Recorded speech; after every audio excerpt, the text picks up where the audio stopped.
नमस्कार मंडळी, स्वागत आहे तुमचं नीताज डेली डिश मध्ये। कसे आहात तुम्ही? आशा करते तुम्ही सगळे ठीक असाल, सुरक्षित असाल, निरोगी असाल। आम्हीही ठीक आहोत। तर मंडळी, आज मी तुम्हाला दाखवणार आहे मँगलोरियन स्टाईल प्रॉन्स कढी। तर त्याच्यासाठी लागणारे साहित्य इथे मी घेऊन ठेवलेले आहे, तुम्ही पाहू शकता। इथे आहे खोबरं, इथे धने, इथे जिरे आहे, हे 2 चम्मच धने आहे, 2 टीस्पून, इथे 1 टीस्पून जिरे आहे, इथे थोडासा मी इमली घेतलेली आहे, चिंच, इथे 7-8 काळे मिरीचे दाणे आहेत, इथे थोडा अर्धा अर्धा कांदा आहे, इथे अद्रक लसूण आहे, पाहू शकता। अर्धा इंच अद्रकचा तुकडा आहे, कापून घेतलेला आहे, आणि इथे 4-5 पाकळ्या लसणाच्या आहेत। आणि त्याचबरोबर आपल्याला कश्मीरी लाल मिरची घ्यायची आहे, पाहू शकता। आणि इथे आपला हा ठेवणीतला मसाला आहे, करी मसाला, तर तोही आपल्याला घ्यायचा आहे।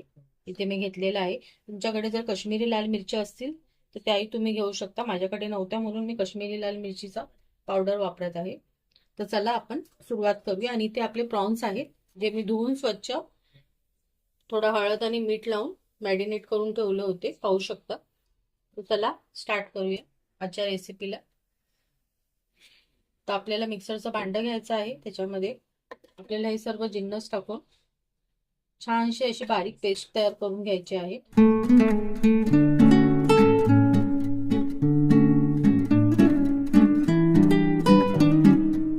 मी इथे सगळं साहित्य याच्यामध्ये टाकलेलं आहे। मँगलोरियन स्टाईल मध्ये कशी बनवायची मी तुम्हाला दाखवते आहे आज। तर इथे आपलं हे सगळं साहित्य मी याच्यामध्ये टाकून दिलेलं आहे। आता आपल्याला काश्मीरी मिरची घ्यायची आहे, इथे मी 2 चम्मच घेत आहे, हे म्हणजे छोटी चम्मच आहे, तुम्ही पाहू शकता। आणि त्याच चम्मचनी मी इथे हा फिश करी मसाला आहे, आगरी मसाला आहे, हा मी टाकणार आहे। आगरी फिश करी मसाला आहे, तो आहे जरा हा तिखट असतो, हा मी जरा 1.5 चम्मच टाकलेला आहे, कारण आपण दुसरं काहीच तिखट घेतलेलं नाही, फक्त काळी मिरी आहे। चला आपण आता हे वाटूया, थोडंसं पाणी टाकून ठेवते। त्याच्यात मी थोडंसं पाणी टाकलेलं आहे। आता मिक्सरचं भांडं आपल्याला इथे पहा आपला मसाला व्यवस्थित, मिक्सर मधून काढून झालेला आहे, बारीक झालेला आहे, पाहू शकता। अशा कन्सिस्टन्सी मध्ये पॅन ठेवलेला आहे, पॅन मध्ये दोन पळी तेल टाकलेलं आहे, 2 चमचे। तर चला आपण आता फोडणीची तयारी करूया। तर इथे थोडासा कढीपत्ता टाकूया,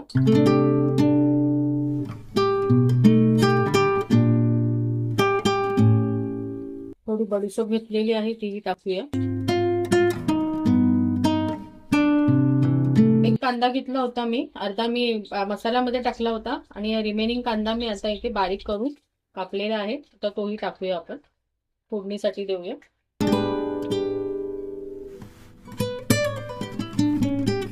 हे व्यवस्थित परतूया आपण छान।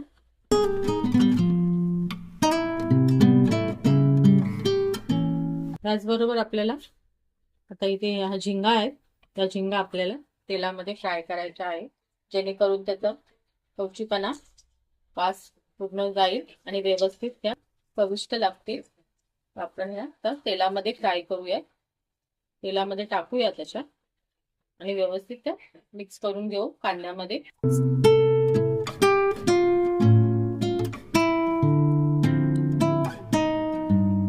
आपल्या झिंगा अर्ध्या झालेल्या आहेत, वळल्या आहेत, पाहू शकता व्यवस्थित। आता ह्या स्टेजला आपल्याला मसाला टाकायचा आहे, या स्टेजला आपल्याला हा मसाला याच्यामध्ये टाकायचा आहे। तर आपण मसाला टाकून घेऊया।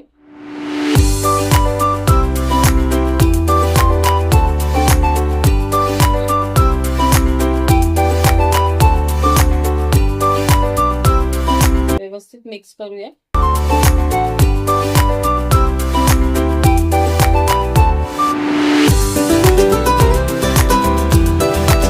मिक्सरला पुरता मसाला होता, तर तो मी पाण्यामध्ये थोडासा घालून आता मी हे पाणी याच्यामध्ये टाकत आहे, जेणेकरून आपली कढीची कन्सिस्टन्सी व्यवस्थित हे होईल। तर तुम्ही पाहू शकता, तुम्हाला जेवढी पाहिजे पातळ, जेवढी घट्ट, तुम्ही त्या हिशोबाने ठेवू शकता। मी माझ्या हिशोबाप्रमाणे इथे पाण्याची हे ठेवत आहे, तर तुम्ही तुमच्या हिशोबाप्रमाणे ठेवा. पाहू शकता या पद्धतीप्रमाणे मी याची कन्सिस्टन्सी याच्यामध्ये अशी ठेवलेली आहे. तुम्ही पाहू शकता जास्त पातळही नाही आणि जास्त घट्टही नाही. अजून आपल्याला हे बॉईल करायला ठेवायचं आहे. हे अजून जास्त हे होईल, तर तुम्ही पहा. आता ह्या स्टेजला आपण आपल्याला याच्यामध्ये मीठ टाकायचं आहे चवीप्रमाणे.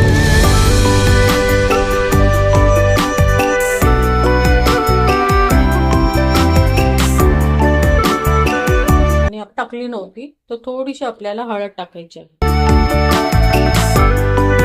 हळद आपण झिंगा जेव्हा आपण मॅरिनेट केला तेव्हा टाकली होती त्याच्यामध्ये. नाही टाकली तरी चालेल, मी थोडीशी टाकत आहे.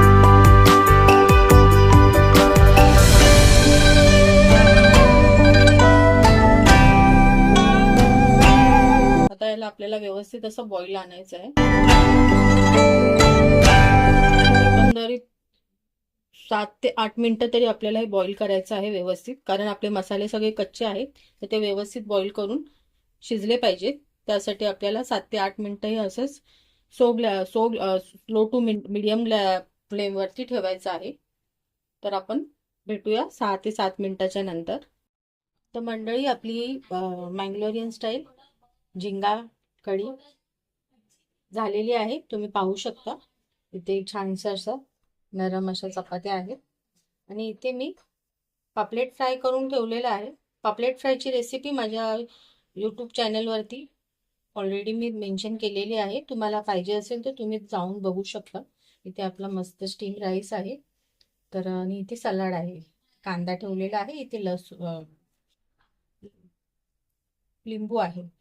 तर माझी आजची थाळी तुम्हाला कशी वाटली तुम्ही नक्की मला कमेंट सेक्शनमध्ये सांगा.